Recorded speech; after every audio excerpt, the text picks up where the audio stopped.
Well, I hope we don't get more of that wind, Kevin. I hope not. Look at some of the damage here. A couple Sky Spy photos received here this evening. Not wanting to see things like this, but, you know, whether the trees have been weakened or whatnot, again, still with full foliage, a lot of extra weight on these trees here around us, snapping these Sky Spy photos for us. That is a big, big mature tree.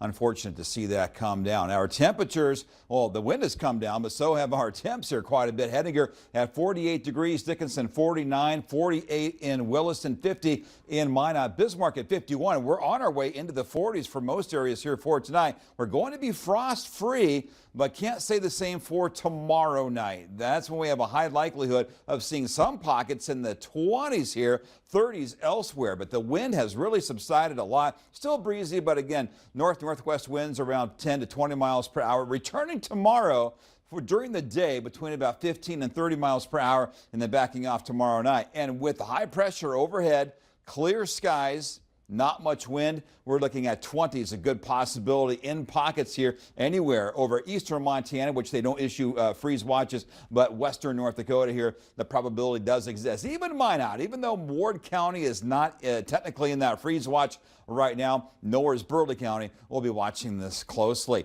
The normal average first freeze and frost dates, normally mid-September for the frost.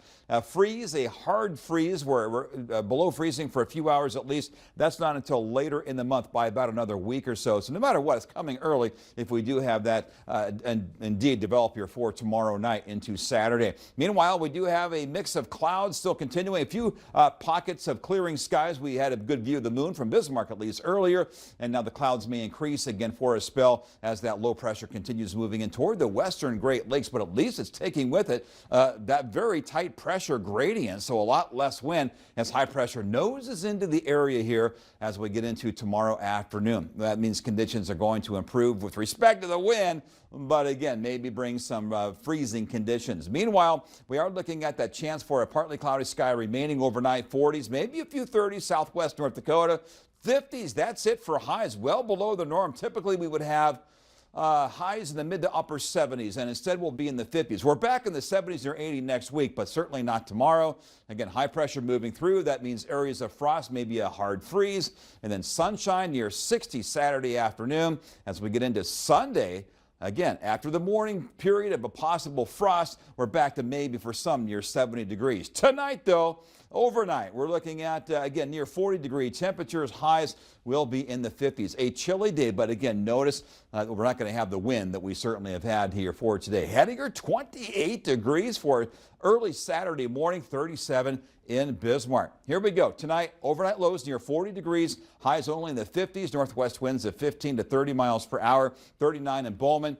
54 for a high in Rugby. 7-day forecast back to summer temperatures post frost potential here.